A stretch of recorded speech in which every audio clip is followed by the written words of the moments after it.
happening in March and in May. Just a few housekeeping notes before we begin the presentation. Your microphones have been muted, so if you have any questions, please type them in the Q&A box. We will get to as many questions at the end as that we can. And the webinar is being recorded and will be available for viewing on the BIANJ website afterwards. At the end of the webinar, you will get a link for the post-webinar survey in the chat box. We value your feedback, so please complete the survey if you can. And you must complete the survey in order to receive a certificate of attendance. So once you complete that survey, you will automatically receive the certificate via email. So our presenter for today's webinar is Dr. Matthew Garlinghouse.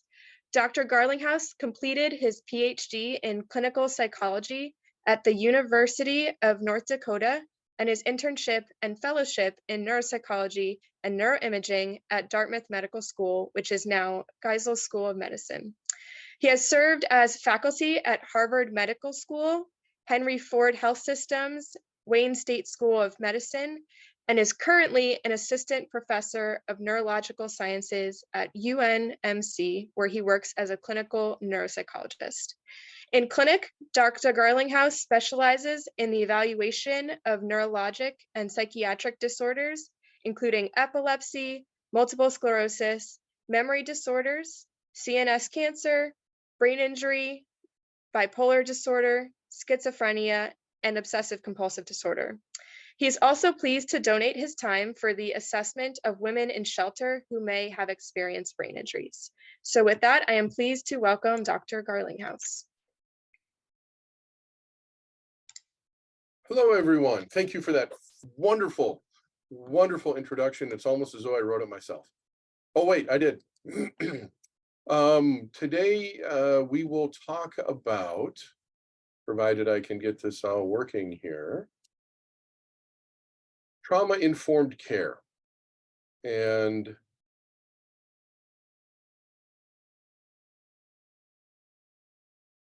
at least my 2 cents worth on what that is. So I will stop sharing my video because I hate looking at myself talk. And we'll talk about trauma-informed care. Now, I am used to talking to physicians. And so if you have something that is really, really important, just feel free to blurt it out. That's just fine.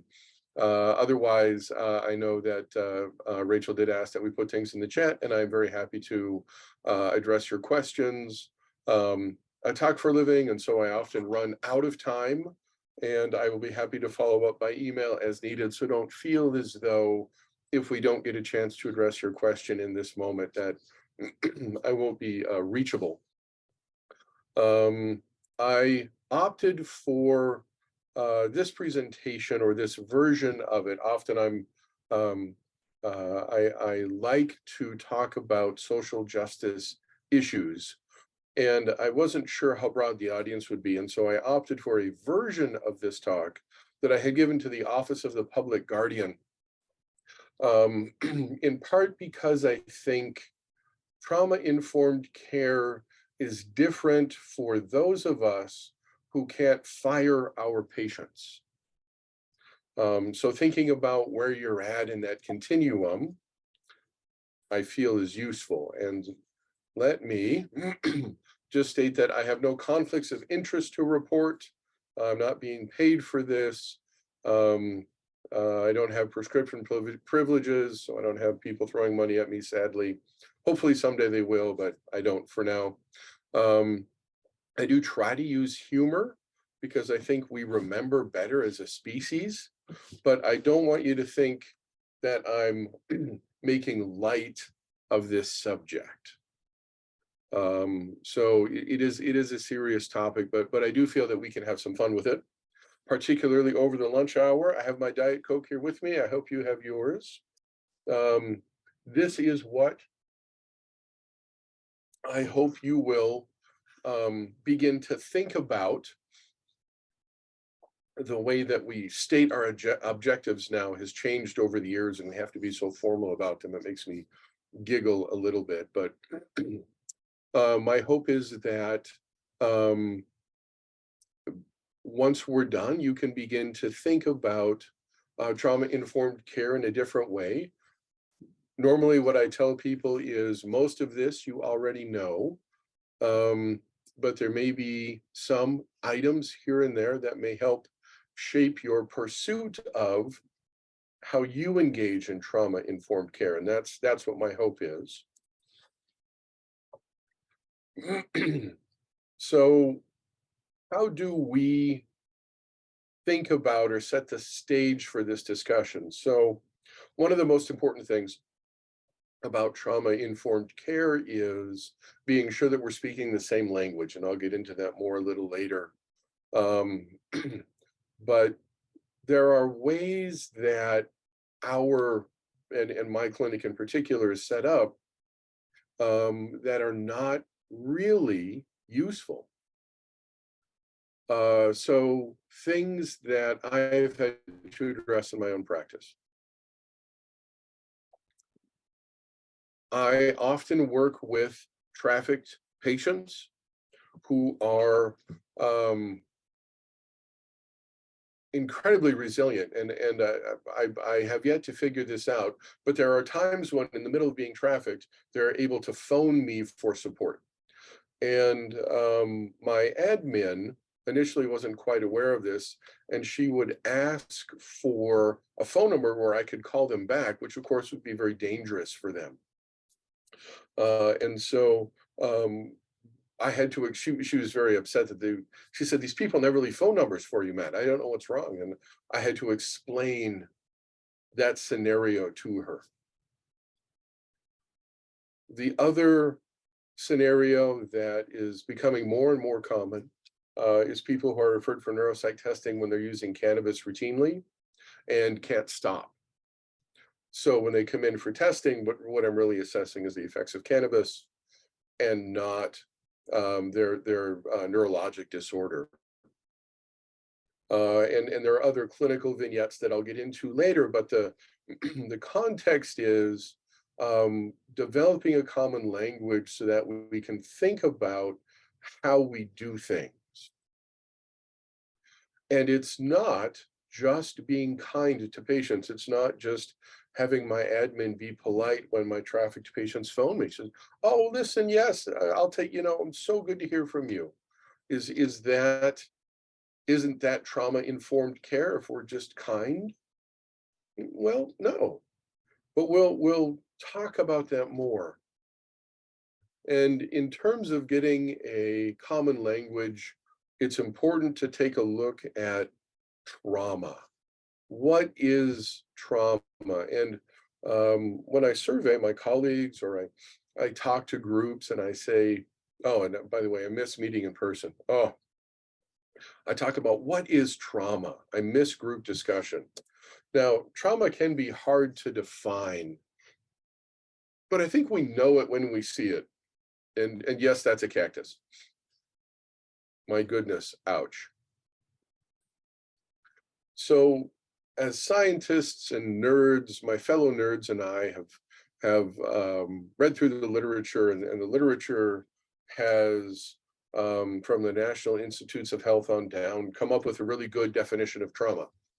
And even in the new DSM-5, right, they talk about the criteria for PTSD and trauma, but essentially, right, it's this emotional response to an event that evoked feelings of severe anxiety, hopelessness, and in some cases, depending on the type of scenario, fear for your life.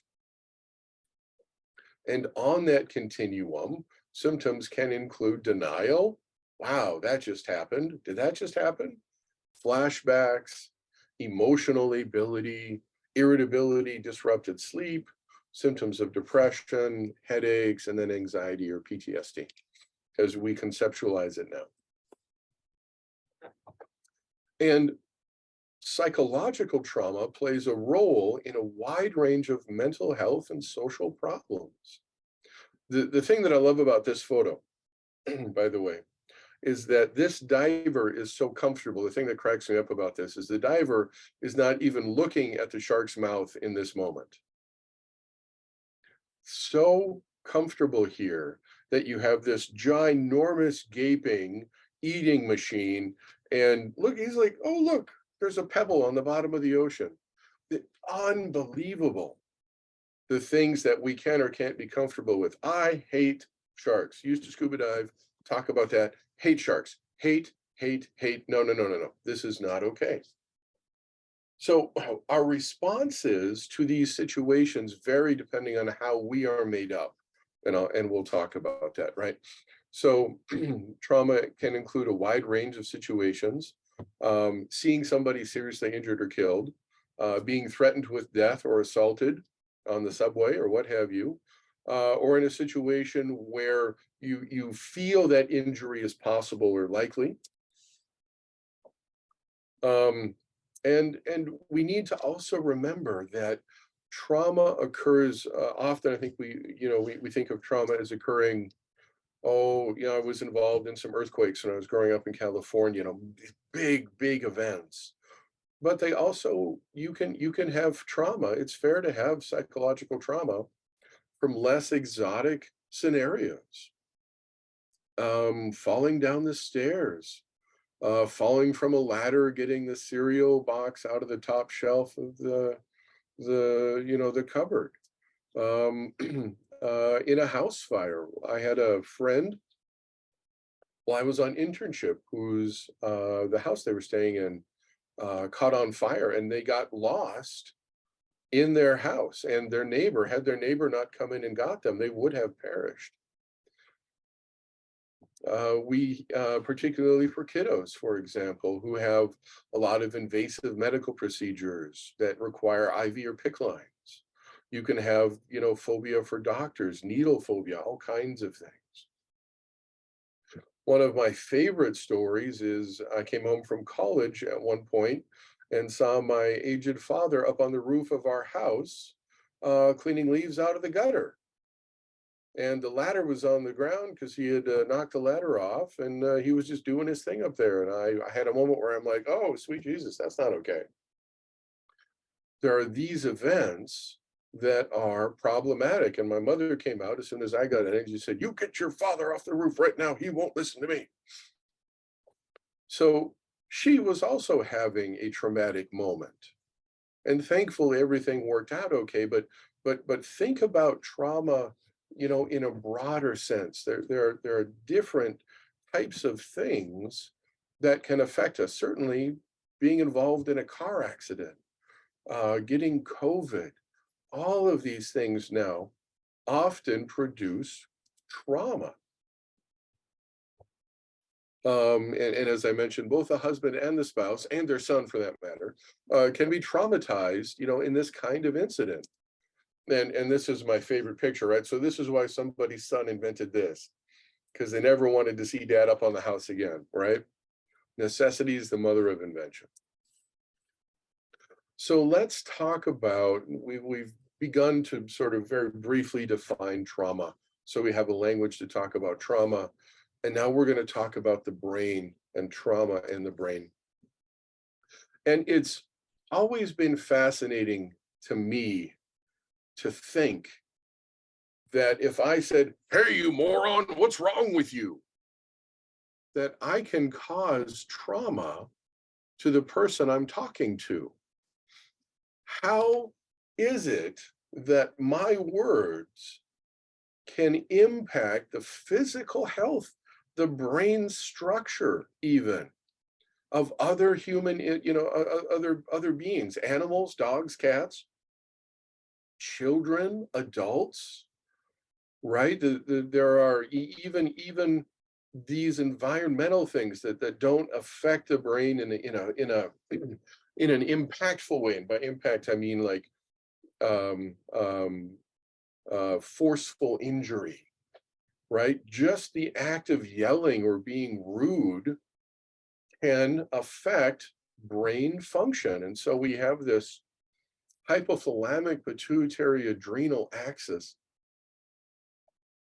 And that is what allows those words that I said to be physically harmful to another human being. And part of this is uncontrolled fear and how the release of cortisol and other stress hormones impact the developing brain. And so it's sort of ironic that the diagram here I have on the right side of the screen is the simple model. And no, I didn't have to put all those arrows in. The author of the article that wrote this put them in for me. And essentially, what the author is saying is living in an environment that you see, for example, in the case of someone who's experiencing domestic violence or even intimate partner violence, causes these changes in the brain. And if they are prolonged enough and they occur at a certain age, they can affect both brain structure and function relationships. I don't want you to worry about that, but I will tell you about my friend, John. Now, John is not his real name, but he is someone I grew up in Berkeley with.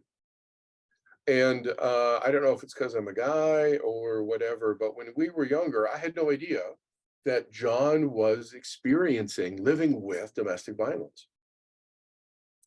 And John and I would take the BART home from school.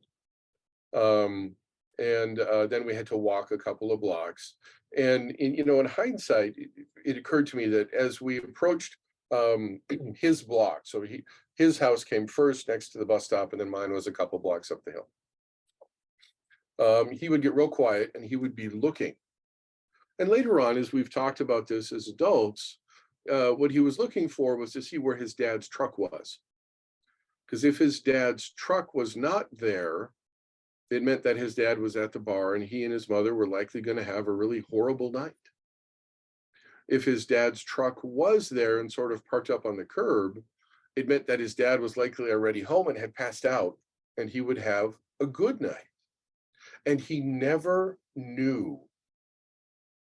And so the point of this image on the left, and this is what they call positron emission tomography or PET image, and it injects essentially radioactive glucose into the brain, and it looks at which regions are active and which regions aren't. And the thing that I just want to highlight here, just real briefly, the healthy brain is on the left. They say an abused brain. I don't think that's proper nomenclature, but I do like the image, so I go with it. So I apologize for the authors. Their point, though, I think is very interesting, and that is the temporal lobes for most of us, where language and memory function reside, are normally quite active in our environment, and we're consciously seeking out and thinking about new things. Now, unfortunately, for many survivors, they're not engaged in those similar activities. And in fact, the activity in the temporal lobes is quite reduced. And if I go back, one of the things that we see here is that the hippocampus, or the memory center function, decreases as cortisol increases, whereas the emotion centers, and it just makes sense, the emotion centers become more active. And essentially, that's what this diagram is showing, is that the parts of the brain that begin to look out and signal for danger become hardwired over time. And I'll explain that a little more. And the brain doesn't function the way that it normally does in a scenario where you're not being exposed to routine violence. And in fact, here, you can take a look at, as a species, we don't do well with neglect. This is a CAT scan image of a normally developing 3-year-old, and this is a CAT scan image of a 3-year-old who has been neglected, both nutritionally and emotionally. And you can see that there's this incredible difference in the size of these two brains, even by age 3, much less having to survive that through age 18 or 19. And unfortunately, Trauma, again, whether it's domestic violence or vicarious trauma or personal trauma, as we define trauma, 50 to 60% of folks in the US are likely to experience some form of trauma. Again, that can be a car accident, that can be, oh, we had a shooting at the mall out here the other day. We had, some bad weather, so there were folks that were having car accidents. And unfortunately, in clinical populations, psychiatric populations, folks with behavioral health concerns, the prevalence of trauma is over 65%. Very common. And, as I mentioned, all of these things here are potential mechanisms of brain injury: falls, motor vehicle accidents, assault, self-harm, stroke, often leads to anoxic brain injury. Heart attack, same thing. Heart attack more global, stroke usually a little more focal. But all of these things have in common that they can contribute to feelings of anxiety and panic in patients.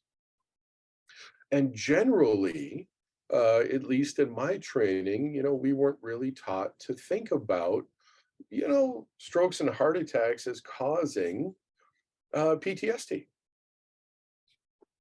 So we didn't assess for it.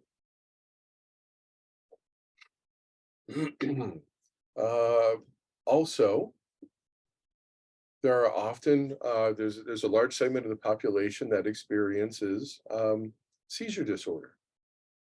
And I've had many patients who have developed PTSD after they've had a seizure while cooking, or just moving around the house, and they have had a seizure, and they've either burned themselves or fallen down the stairs or hurt themselves during the seizure. And they wake up or they come to, because it's the type of seizure where their consciousness is impaired, and they wake up to the injury. And it's very, very frightening for many patients. I don't know how many of you work with folks that have dementia, so I'll just sort of skip over this, but if there are questions, you can just chat me or email. The other thing that I think is very relevant to note, particularly when you think about very relevant developmental times.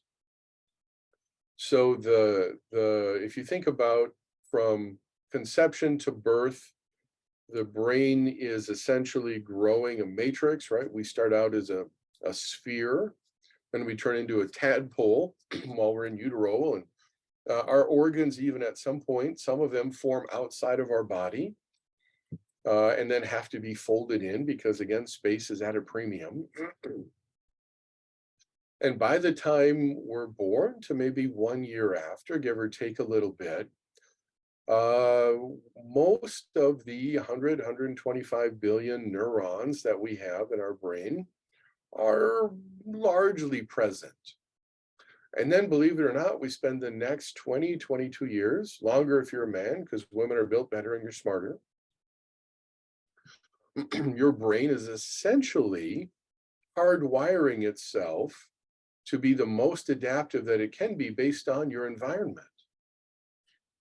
And so you see the synaptogenesis. This is where the neural cells will move and actually physically migrate along the matrix that you're born with. And they stop at various layers. The human brain has 6 of these. And then they reach out, 125 billion little hands reaching out to communicate with the cells next to them. And then the brain says, all right, this is the synaptic pruning phase. All of the connections that really aren't worthwhile, I'm going to eat and get rid of. And then the myelination here, which is sort of, you can think of it as a hard wiring of those connections, and it also speeds up communication. Also occurring during that time, to the point where we have this wonderfully, wonderfully intricate brain structure. And this is cells in a petri dish. and they have chemicals put on them, and then they put them under essentially black light, and you can see in pink the cell bodies that move along. The green is the arms. And as we all know, the brain is folded so that it can hold the most amount of tissue possible for the space that it's given.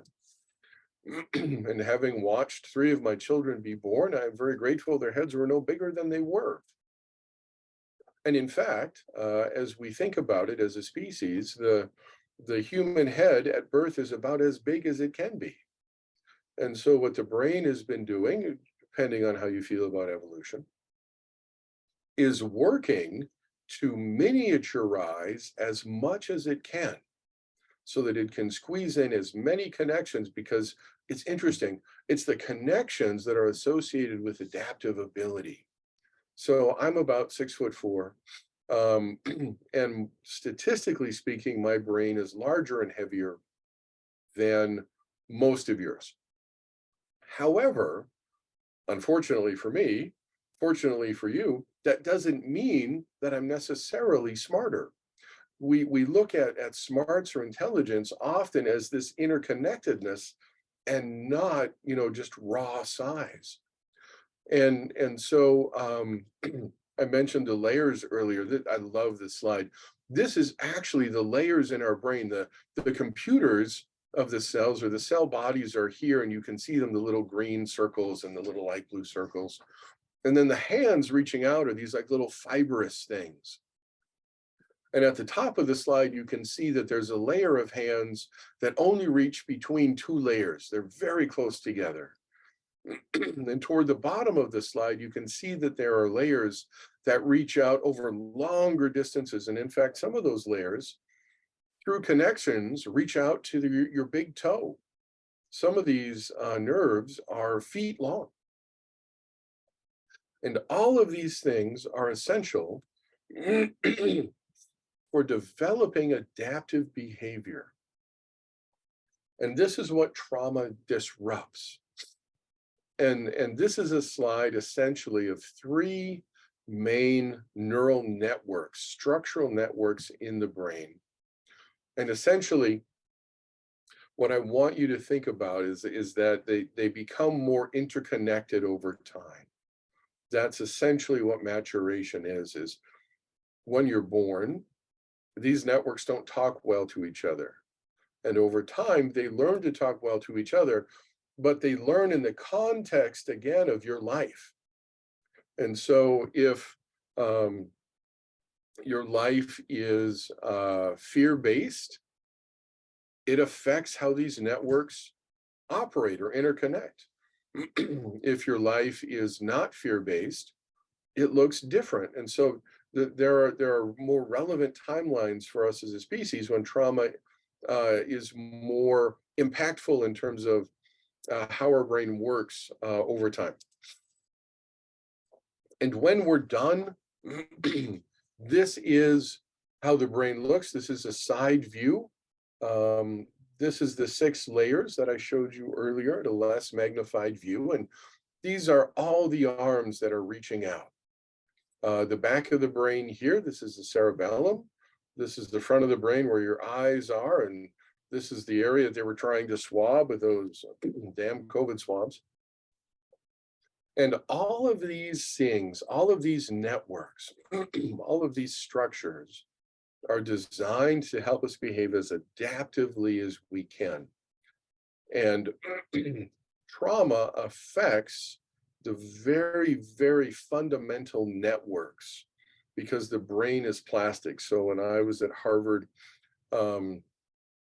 they have the Center for the Developing Child, and this is one of my favorite slides. And so here again at birth, we have this matrix. At 6 years and up into our early teenage years, we have this overpopulation of networks. And by 14, they're beginning to be pruned down, based in part on our experience. And I just throw this slide in to remind folks that, ironically, as a species, one of the last things to develop is judgment. And so as we do our imaging and we get to study the brain, one of the last parts of the brain that comes online is this ability to think about our thinking. I look at my oldest driving, for example, and I'm like, sweet Jesus, he's not going to live to be 17. But when I was in Boston, most of the kids began to drive at an older age. And in part, that was because the 20-year-old brain is a little more ready to multitask, right? So if you look at the accidents, right, the number of accidents, it's a U-shaped curve. It starts to go down to 20. By 25, you're pretty good, and that continues until you're about my age or a little older. And then the accident curve goes up because the brain becomes less efficient as we age. But that's another discussion. Okay, so structure is important because it runs software, human being 2.0. I don't want you to really memorize all of these things from the two graphs or the two images that I have here, except to take away the fact that when we're doing a certain type of task, there are regions in the brain that are activated because they run similar software. So for example, in the image on the right, all of the red areas run the same software at the same time. The purple areas, the darker blue areas, all of these things are involved in how we complete different tasks. And they're active at different points in the day. So for example, right now, my attention systems are working so that I find the right words. My language networks are functioning more or less. As I talk, I'm thinking about and planning ahead what I am going to say in the next few slides, kind of all simultaneously. And if those networks are syncing and working well, hey, I produce a pretty good talk. Hopefully things are going well so far. However, and this has only been fairly recently that we've discovered this, injury, physical injury, changes how the brain works. So this is a CT of the brain of Phineas Gage. And you will remember that Phineas Gage from Psych 101 was working on a railroad in Vermont and was putting explosives down, and the explosive misfired, and it shot a steel rod up through his head, and he survived. And however, his behavior changed after the injury. And so this is,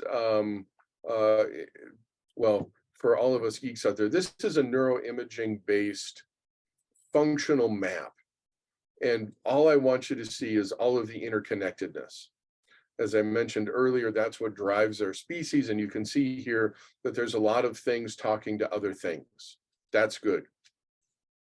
So hypothetically speaking, they fed the type of injury into a computer, and the computer hypothesized that after this injury, Mr. Gage's brain was not able to communicate as efficiently within these areas here.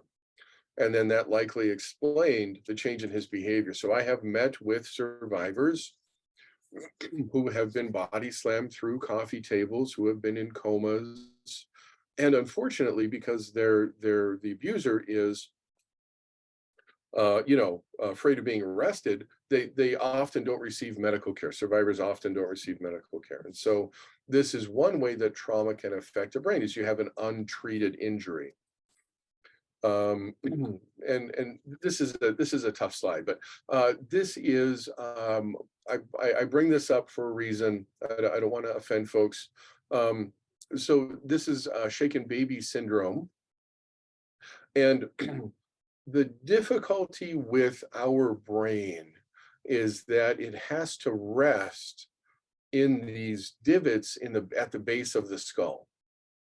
And so for people like me who played football, or for other sports enthusiasts, soccer players, hockey players, or boxers, people who've been hit in the head in the bar on Friday night. What happens is your brain moves in these divots, and because it's so fragile, it bumps up against the skull. And the consequence is that you can have changes in how these structures work. And unfortunately, these are the areas that are involved in planning and organization and personality and language and memory and things. So the brain has this trade-off. It encases itself in a very solid case. It floats in spinal fluid. It's wrapped in what we call meninges, which you can hardly cut with a knife. But it's soft. If you hold a fresh brain, you leave divots, fingerprints in it. And so if there's enough force applied to the brain, all of these things backfire and they cause injury. The downstream consequence of that is that all of those networks I showed you earlier don't work as well. Now, back to my buddy John. So John was a survivor, and he survived 15 years of domestic violence before he left his house. 15 years. And he called me, I want to say it was like 6 years ago. And he said, "Hey, Matt, I know you did some imaging at Dartmouth. Guess what? I was in a study at UCLA on survivors." I was like, "No way." And he was like, yeah, I was. And he had fMRI and a bunch of other work done for his brain. So fMRI is an MRI scanner, which is the tube that you're put in, and it's really noisy. And it looked at how his brain activity changed when he was showing knives and guns and pictures of people fighting versus when he was showing puppies and, I don't know, sunsets and flowers and things, is how he described it. And he had the results with him. And the researchers went on to publish the study, and they sent John the paper that they published as a part of their research that he had participated in. And what he noted was his brain did not care so much about the puppies and the flowers and the sunsets. It was highly reactive to the guns and the knives and people fighting, whereas people who had not experienced or grown up with domestic violence were the opposite. And so whether and John experienced mostly verbal abuse. He did not have a head injury. He just had to live in a very uncomfortable environment. Unfortunately, his mother experienced more of the direct physical violence. But despite that, we now have two mechanisms whereby trauma, whether it's impact, what I'll call physical trauma or emotional trauma, has been shown to affect either both the structure and the function of the brain, or the structure and the function of the brain. I mean, isn't that interesting? So you can change just by being in a stressful and happy environment.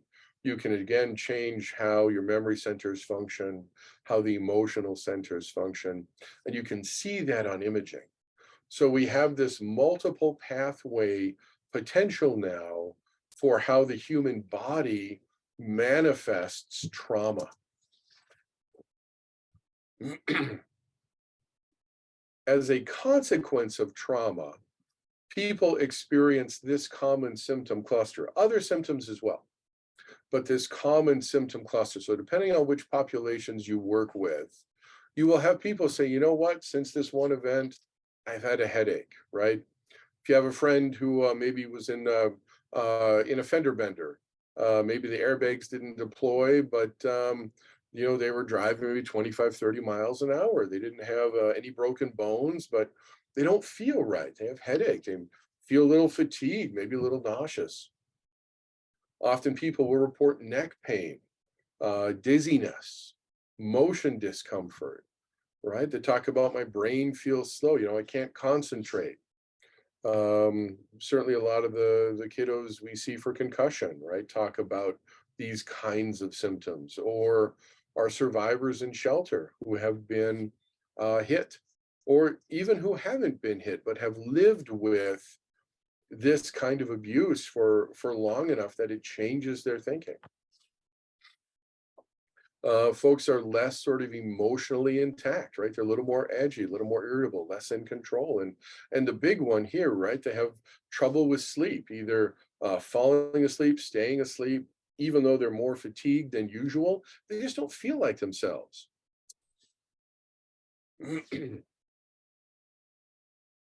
And here is the beginning of where we come in as providers. So one of the number one questions I get asked in my clinic is, look, is this a brain injury or is it just emotional distress? And our job is to assess that, but the answer, legitimately is yes. And if you only address one of these two mechanisms, the symptoms are more likely to persist, right? So how do we talk about and help our patients? So I see that I'm running a little short on time. So what I did is, I do this jokingly when I give this. I say, listen, I have the solution for all of you. This is all you need to do. Have your patients write things down, give them short instructions, have them work in distraction-free areas, give breaks, and then you're all better, right? And then people go, well, no, that's not how we work. So that's true, right? I have not solved anything. And yes, I'm kidding. And yes, that's very patronizing. And why is that very patronizing, right? Why is that patronizing of me to say, oh, just do these simple things? Because it's not addressing the multiple issues, right? We're not looking at figuring out problems, because part of what's happening is their patient's interaction with your systems. And this is where we get into a framework that can be helpful. So this is where we get into, finally, trauma-informed care. I told you I'd get into it, right? We don't have to, although I do love my magic 8-ball. This is not the time to use these things. Finally, we have arrived.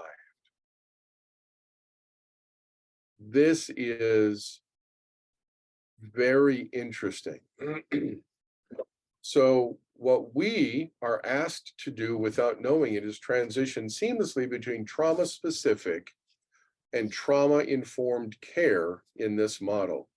At which point, hopefully some of you are saying, wait, what? What's the difference between trauma-specific and trauma-informed care? Well, so trauma-specific care is thinking about what you do, right? These are the rules for group therapy, the rules for individual therapy, for IOP, right? Coming up with solutions to problems, that's trauma-specific care. Focusing on developing skills to address. But as I mentioned, there are times when there are rules for clinical service that don't allow us to really care for a patient. So one of the problems that we have here in Nebraska is we're a little more conservative. Well, I know that I want to call it a problem. It's just how it is. We're a little more conservative. And we don't let patients into shelters if they're using drugs. On the other hand, I can't get my patients to manage their trauma without the drugs. So it's a catch-22. And interestingly, most patients will live on the streets as opposed to being in what is a fairly nice new shelter, because they can't manage their emotional distress, right? So trauma-specific care says, hey, we don't want drugs in here. Drugs are bad. Trauma-informed care says, ooh, you know what? We need to think about a method to overcome that, because what we're doing now is we're re-traumatizing a patient by denying them service, by not understanding that they can't manage without their cannabis right now. And so what trauma-informed care is having this way of thinking about your space and your patient's space without superimposing the problem solving on your patient. We talk about the you should moments.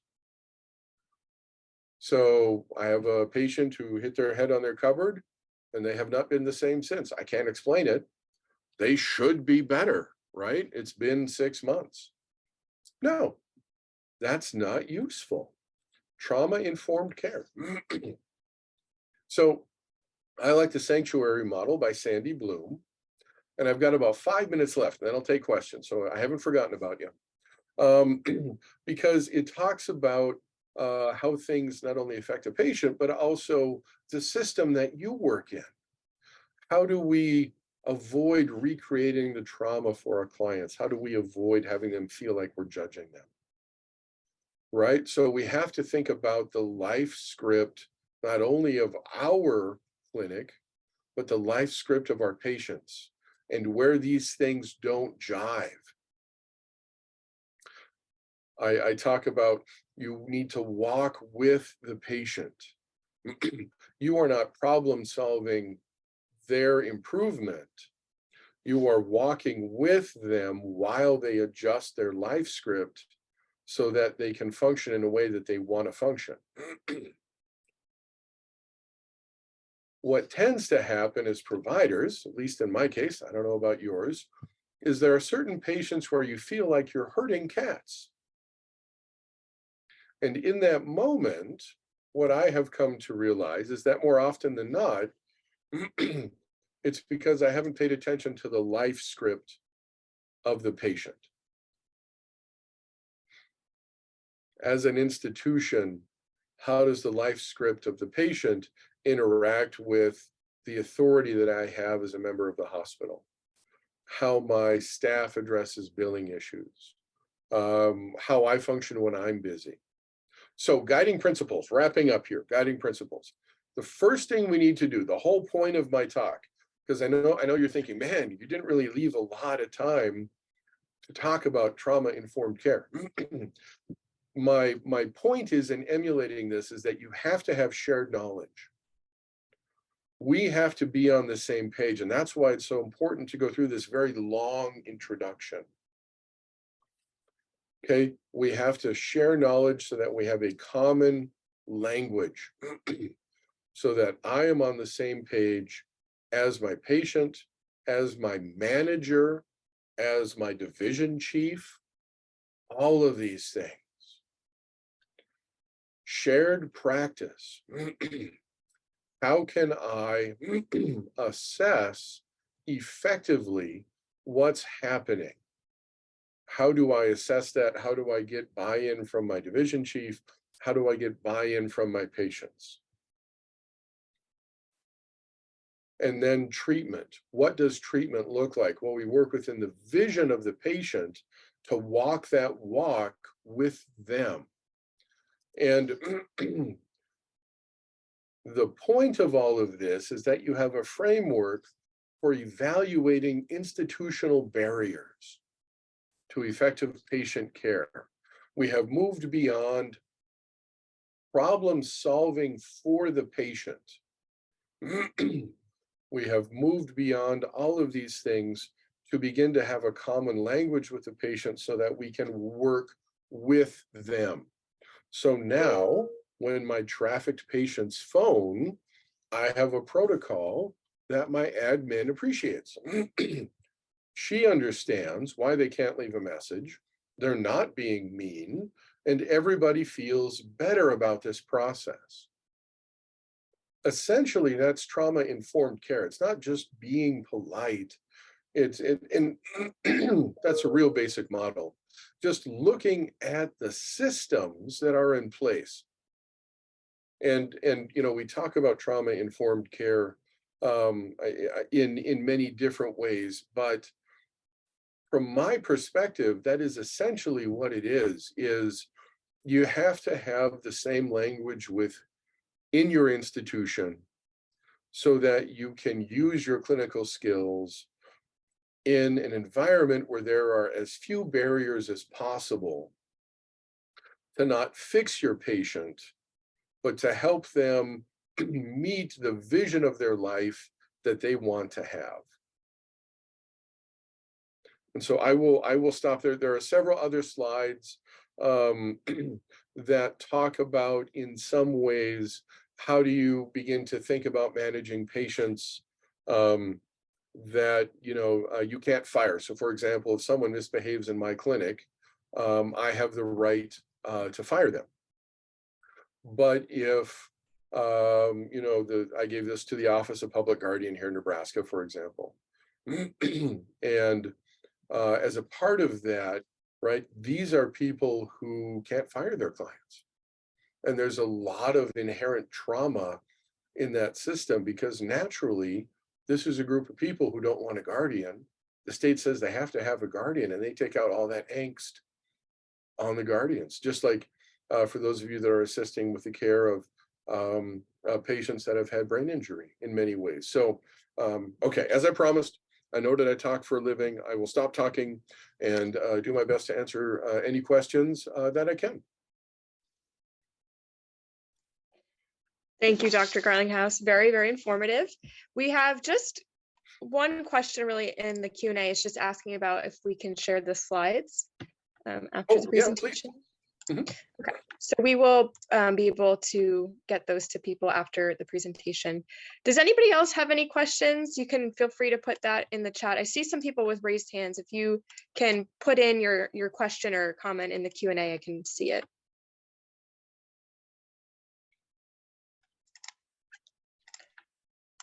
And while we wait for some of those to come in,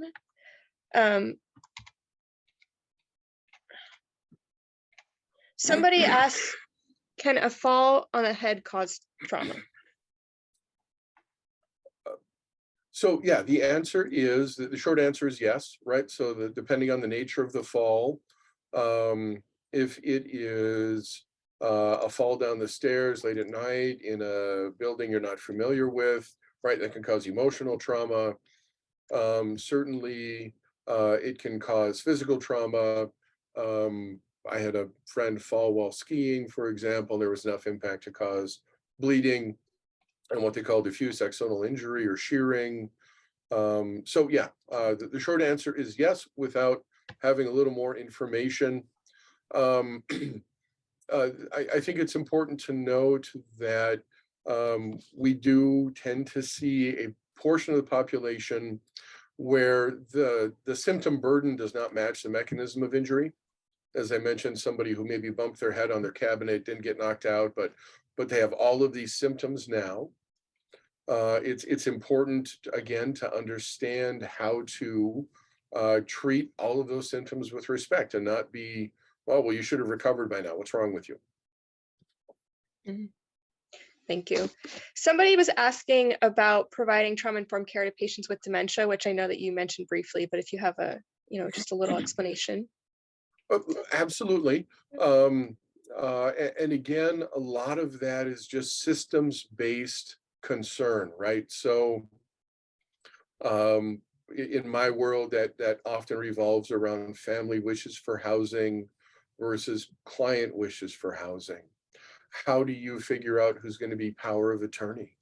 How can the patient really weigh in on that, right? I mean, there's a lot more systems issues that I think are involved, while also acknowledging the patient's wishes historically based on how they've lived their life. So let's say mom was really involved in the church and now she wants to donate $50,000, right? I think that's really accessible, but it's different than if mom hated the casino and now somehow she just donated $20,000 to the casino because she got a scam call. Mm-hmm. Right?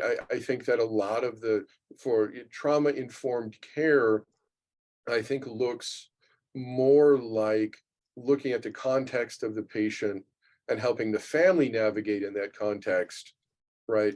Mom always said Uncle Bruno would get the house. Well, now all of a sudden Uncle John has signed paperwork because mom gave Uncle John the house. How do you sort through that as a family, right? I mean, that's where the care comes in, is in my world, is helping manage the bigger things. And then two, as our population ages, at least in my grandma, she did not recognize me, and at one point told me to get the hell out, right? Which was not grandma, right? So in that moment, how do I understand that, right? That was managing on a more personal level. How does my life script jive with the fact that this woman who has been so proper, literally cursed at me, never done that before, right? How do we manage those things? So I think there's a personal level, and then there's like a systems level for folks with dementia. Just briefly. Yeah. Yes, thank you for that. I'll just say we're running a little late on time, so we're going to put the post-evaluation survey in the chat. So if anybody needs to leave, they can access that now, and then you can just head out. But we'll stay a couple of minutes extra so we can get to some of these questions that we have coming in. So we'll keep moving Have forward. time if it works for everybody. Great, thank you. Okay, so the next question I'm seeing is, somebody said they could see how trauma plays a role in children with ADHD and conduct disorder. Can you speak on this at all? Maybe how trauma can impact somebody with ADHD and conduct disorder? Sure.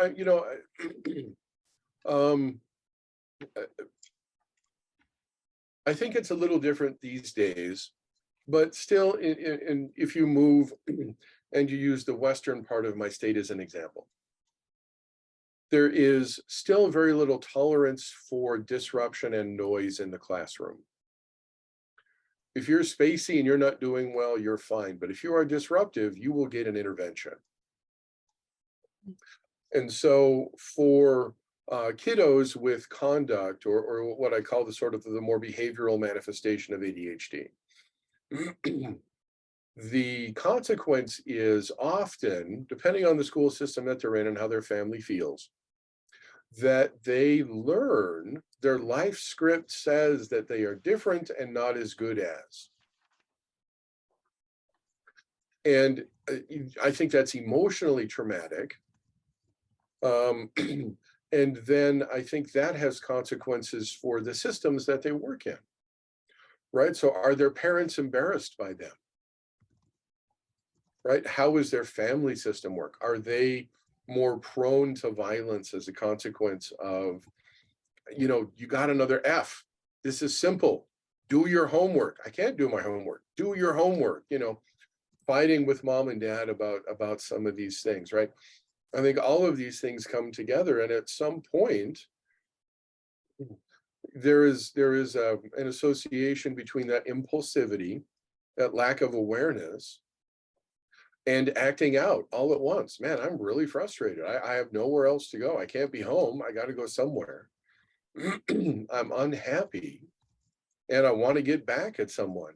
And, I can, bully Bobby, or I can toilet paper my math teacher's house, or I can skip school and go to the arcade. And I think that the looking at the early life script can be really helpful in some of those cases. Figuring out what those messages were, and then working with the person. For example, when I was in Boston, which interestingly, up until fairly recently was blue collar, right? And now all the industry is left since the 80s. And well, I don't know about recently, I'm old. And now it's all white collar. And so I would evaluate all of the blue collar folks because they'd been told since they were in school that they were dumb. So I'd have 60-year-old people in my office crying because I told them their IQ was 120. And they're like, are you kidding me? I have been told I was retarded my entire life. I said, no, you just have a learning disorder. It's not the same as IQ. Looking at these life scripts in the context of, change in the city, right? I mean, there's a whole population in Boston that has had the same experience with this conversion to, white collar industry. It's fascinating how all of those scripts, people carry them with for years, years and years, decades. Yeah. It actually ties really great into the next question. Somebody's asking, do you have any suggestions on how to inquire and come up with this life script? What kind of questions you could ask a client to kind of figure out the life script? This is definitely the art in our science. And so I think what you do is you identify an institution that has a stated interest in this kind of work. And then, you can maybe refer a patient cautiously, just kind of see how it goes. I sort of liken it to, people talk about trauma-informed care all the time, right? Because they think it's problem solving. Oh, I'm doing trauma-informed care. I help people solve problems all the time. But it's the distinction between, I had a therapist once who was doing therapy for claustrophobia. And they put the patient in an elevator for 10 minutes and then took them out while they were in the height of their panic and couldn't figure out what they were making them worse. Right? So for those of us in the room who are therapists, we know that in order to reduce our anxiety, you can't take someone out of an exposure situation until they've calmed down. And sometimes that takes an hour, 90 minutes. So there are subtle things, and there are lots of, I think, particularly on the East Coast, many, many more centers who are really, really adept at trauma-informed care. But you may ask them, for example, what model do you use?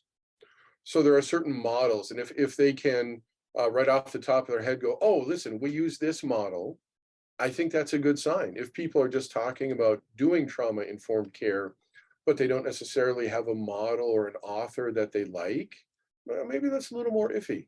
Not say they're not doing well, but you may just want to check up on that a little more.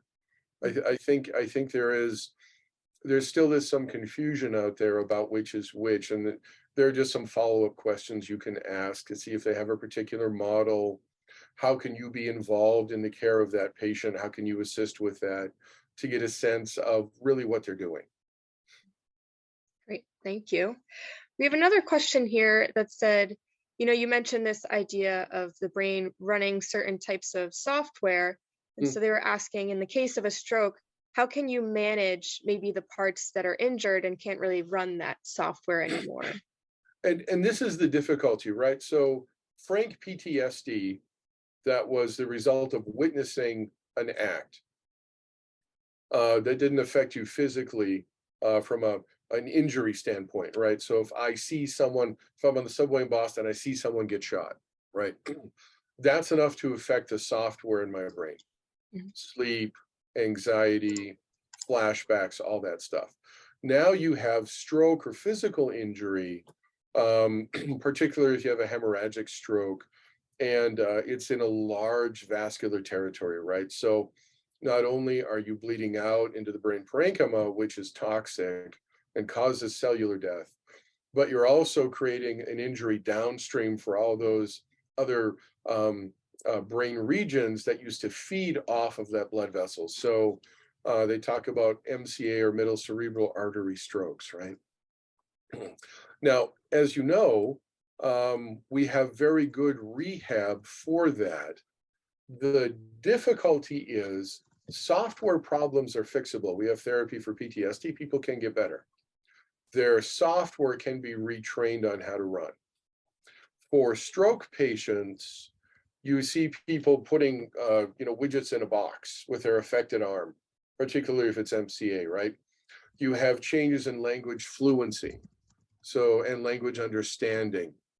And if the stroke was pronounced enough, all of those networks that I show you will try to reorganize. So there's a difference between if you have a stroke at age 10 and you have a stroke at my age. At age 10 or 6 or 8, your brain, in my epilepsy patients, for example, I've seen language move from one hemisphere to the other, right? It's amazing. Once your brain is cooked, the consequences of these things becomes much more real. If I have a stroke now, the way that our brain is developed, and it takes 20 years to cook, and so the brain says, this is as efficient as I can be. I put myself in a bony case, I float in fluid, I'm as protected as I can be. If you injure me now, you're out of luck.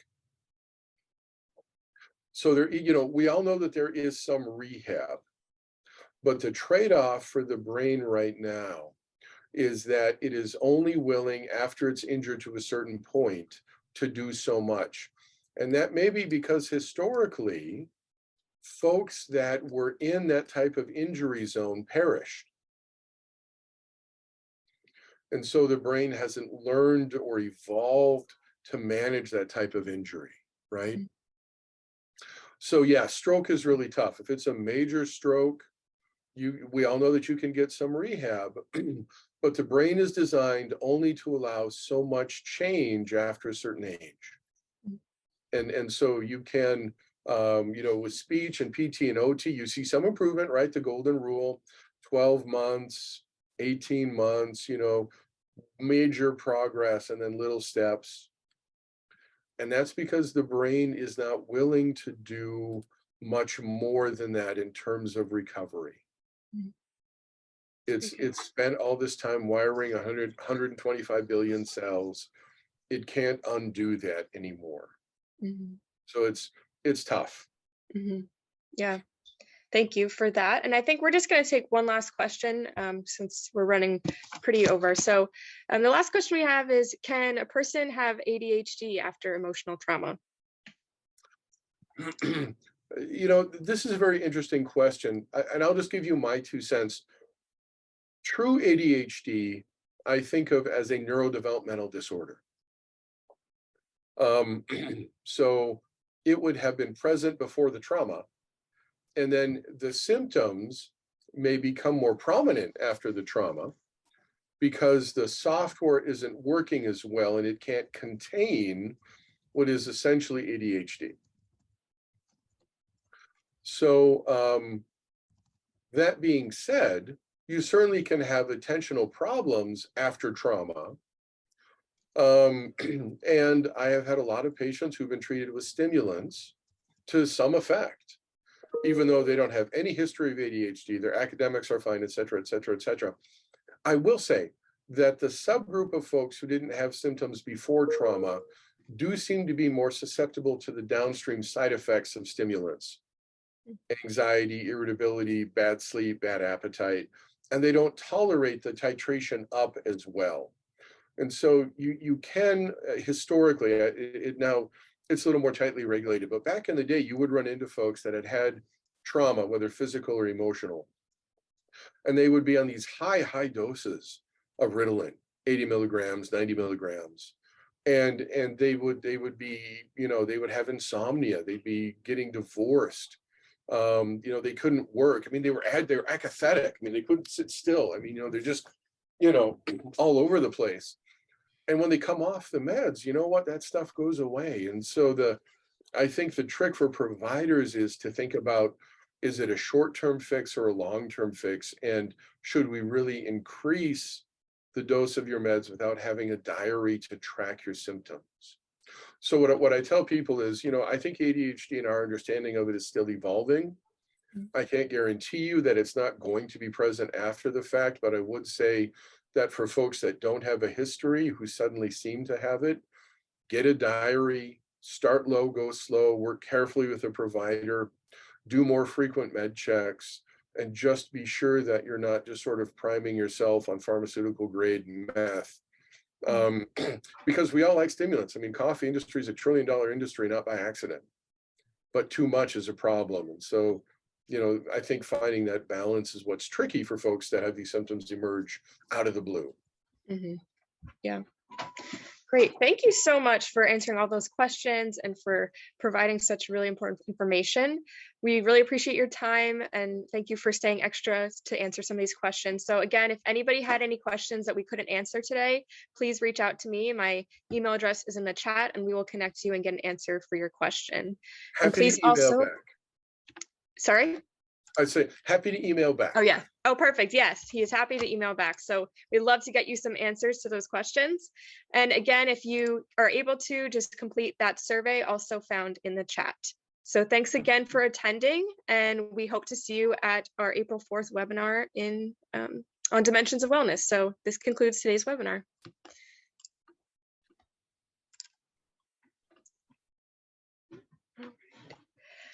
So thank you, Dr. Garlinghouse. People are still, in the room, and they're just, they kind of filter out at a slower pace, and they're able to complete the survey. So we just leave the room open for a couple of minutes for people to still access the chat, but you're free to go. You don't need to stick around for us. So. All right. Well, thanks again, Rachel. It was fun. Thank you. Appreciate everything. Thank Bye. you.